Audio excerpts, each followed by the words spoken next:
Let's talk about some of the political points surrounding global warming. Now, I've presented data to you that shows that the climate models get all their main predictions wrong, and that therefore CO2 is not the main cause of the recent global warming. That data was impeccably sourced from the very best sources. It's very relevant, it's publicly available, anyone can download it, and it's from our very best instruments. So, how come it's never ever appeared in the mainstream media? If the mainstream media were interested in the truth, they would seek out the best and latest data, and they would check it against the predictions. But they don't. The media don't appear to be curious. It's not as if global warming hasn't been a big issue for several years now. Yet somehow, all the world's investigative journalists fail to notice that the climate models get all their main predictions wrong. Really? Even though we pointed out to them? It's not that complicated. We all understand temperature. The climate model said it would do this and the atmosphere would heat like that, but it didn't. Just download the data yourself and check.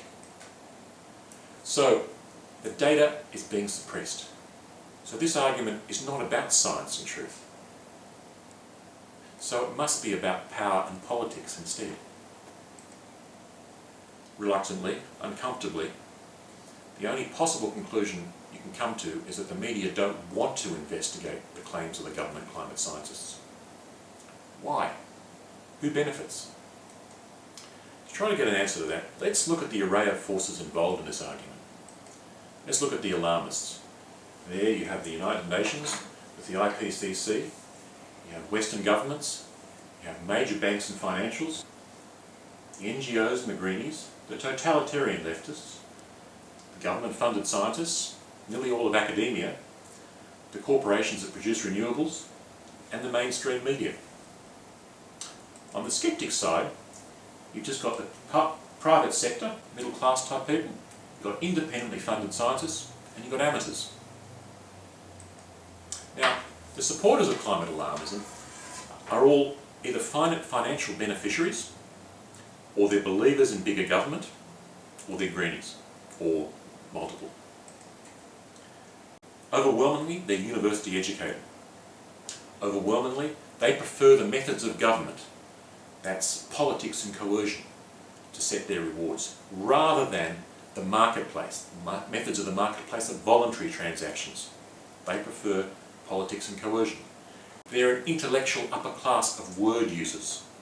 They like to regulate and pontificate rather than produce real stuff. It's probably not going too far to say they're a class of parasites enriching themselves at the expense of producers. So why is this issue of climate change so very, very important to them? Well, the solution they're offering is to regulate CO2 emissions. They want to regulate CO2 emissions, which would mean they control all energy use right throughout an economy, and they want to regulate every economy in the world. Let's talk about the Copenhagen Treaty in 2009, because something very important happened that most of the world doesn't realise it yet.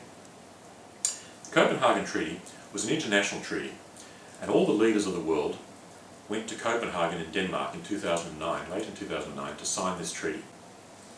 Now, China refused, citing problems with the science, not being sure that carbon dioxide was in fact responsible for global warming. And other nations followed suit, and no treaty was signed. A Copenhagen Accord was signed, but that was a much lesser thing. Now, you can still find the Copenhagen Treaty on some corners of the internet, and you can download it.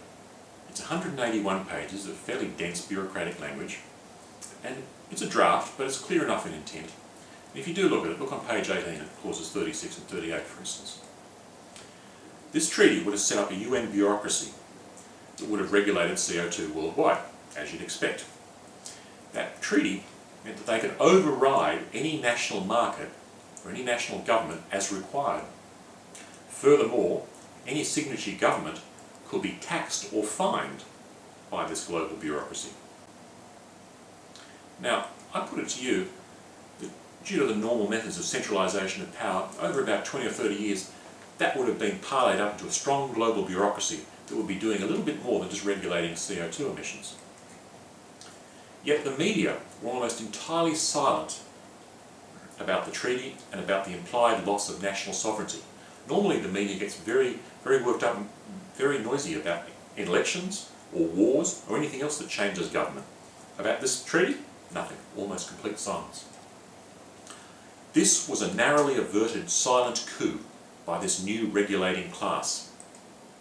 Climate science, so-called, is clearly flawed, but it's just an excuse. A global bureaucracy is a pretty bad idea if you think about it. It means that you've got nowhere to run to from high taxes, from persecution or exploitation.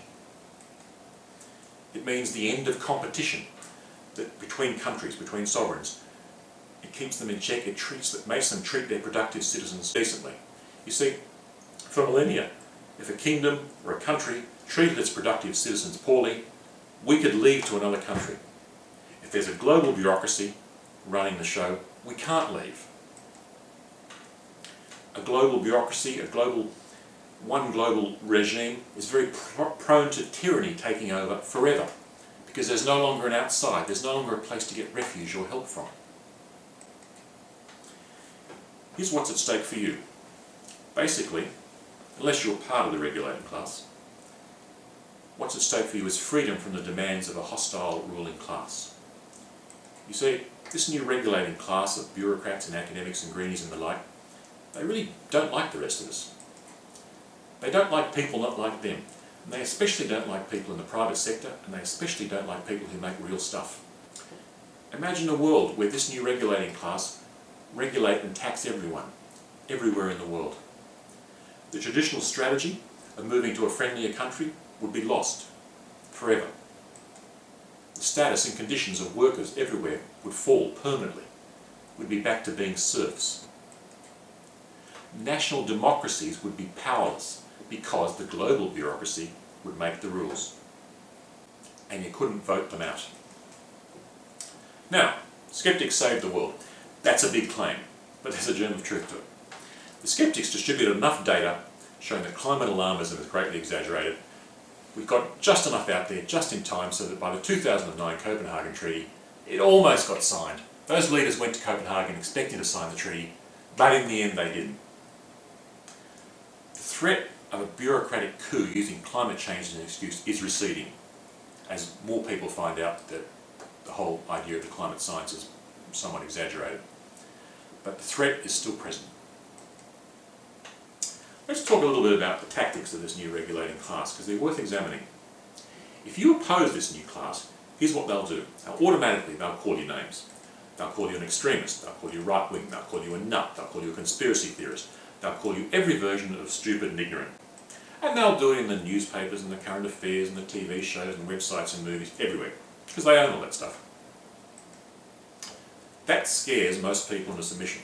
Oh, I don't want to say anything, they might call me names. It also has the effect of making them extremely arrogant and confident to the point of delusion, because they really think we are ignorant kooks. But remember, above all, they want to shut us up by any means short of physical violence. Another tactic. Oh, this is a pair of witch doctors. See this picture here? A couple of witch doctors. Witch doctors have a long role in human history. Witch doctors would say, oh, the gods are angry, but we know how to appease them, but it'll cost you a great deal of money. There are other tactics. They say, trust us, we are the experts. All the experts agree with us. Or the flip side, they'll say, anyone who disagrees with us is a fool, or a nut, or just politically motivated. You heard that before? They never debate.